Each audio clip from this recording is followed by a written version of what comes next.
விஜய் அவர்களோட அரசியலை எப்படி அழிக்கிறதுன்னு புதுசா ஒரு மெத்தடை கையாண்டிருக்காங்க. சங்கீதா அவர்களுடைய விவாகரத்து செய்தி. இது உங்களுக்கு விவாகரத்து செய்தியா தான் தெரியும். அதுக்கு முன்னாடி என்ன நடந்திருக்கு அப்படின்னா, இவங்களுக்கு இந்த விஷயங்கள் தெரியப்படுறது பல நாட்களுக்கு முன்னாடியே வெளிப்படுத்தியிருக்கலாம், அவங்க தனிப்பட்ட அவங்களுடைய உறவை பத்தி. ஆனா இப்ப எலெக்ஷன் டைம்ல இப்படி பேசுறது கொஞ்சம் ஒரு ட்விஸ்டான ஒரு விஷயம். என்ன அப்படின்னா, முரசொலி செல்வம் அப்படின்னு நீங்க கேள்விப்பட்டிருப்பீங்க.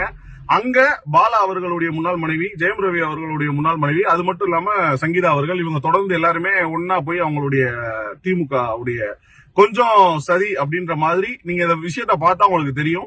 ஏன்னா திமுகவினுடைய இயக்கம் இப்ப சங்கீதா அவர்களுக்கு இன்னைக்கு தமிழ்நாட்டுல எல்லாருக்குமே தெரிஞ்ச ஒரு விஷயம், பேசக்கூடிய ஒரு விஷயத்த சங்கீதா அவர்கள் பல நாட்களா ஏன் இதை பத்தி பேசல, ஏன் இப்ப எலெக்ஷன் டைம்ல இதை பத்தி பேசுறாங்க. நான் என்ன சொல்றேன்னா, அவங்களுடைய தனிப்பட்ட வாழ்க்கைக்குள்ள நான் வர விரும்பல.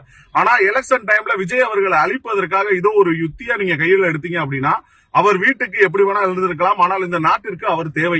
இந்த தமிழ்நாட்டிற்கு ஒரு மாற்றம் நிச்சயமாக தேவை.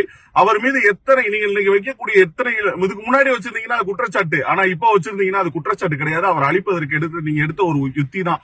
அது திமுக காரை செஞ்சானா, இயற்கையா செய்யறாங்களா, அவர் அழிக்கணும்னு நினைக்கிறாங்களான்னு தெரியல. 1000 பேர் அவரை அழிக்க நினைத்தால் கோடி பேர் அவருக்காக காத்திருக்கிறோம், தமிழ்நாட்டு மக்களுக்காக. தனிப்பட்ட வாழ்க்கையில எல்லாருக்குமே வீட்டுக்கு வீடு வாசப்படி இருக்கும், வீட்டுக்கு வீடு ஓட்டை இருக்கும். என்ன வேணா சொல்லுவாங்க, திமுக காரன் ஆட்சி ஆளணுன்றதுக்காக என்ன போய் பரப்புரை வேணாலும் பரப்பலாம். யாரை அழிக்கணும்னா எவ்வளவு தூரத்துக்கு வேணா போவாங்க.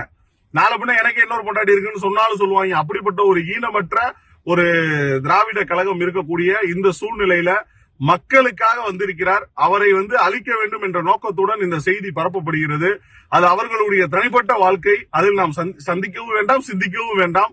மக்களுக்கு அவர் என்ன செய்ய வராருன்றத பத்தி மட்டும் நம்ம யோசிப்போம். நிறைய பேர் அந்த நியூஸ் அனுப்பிச்சிங்க.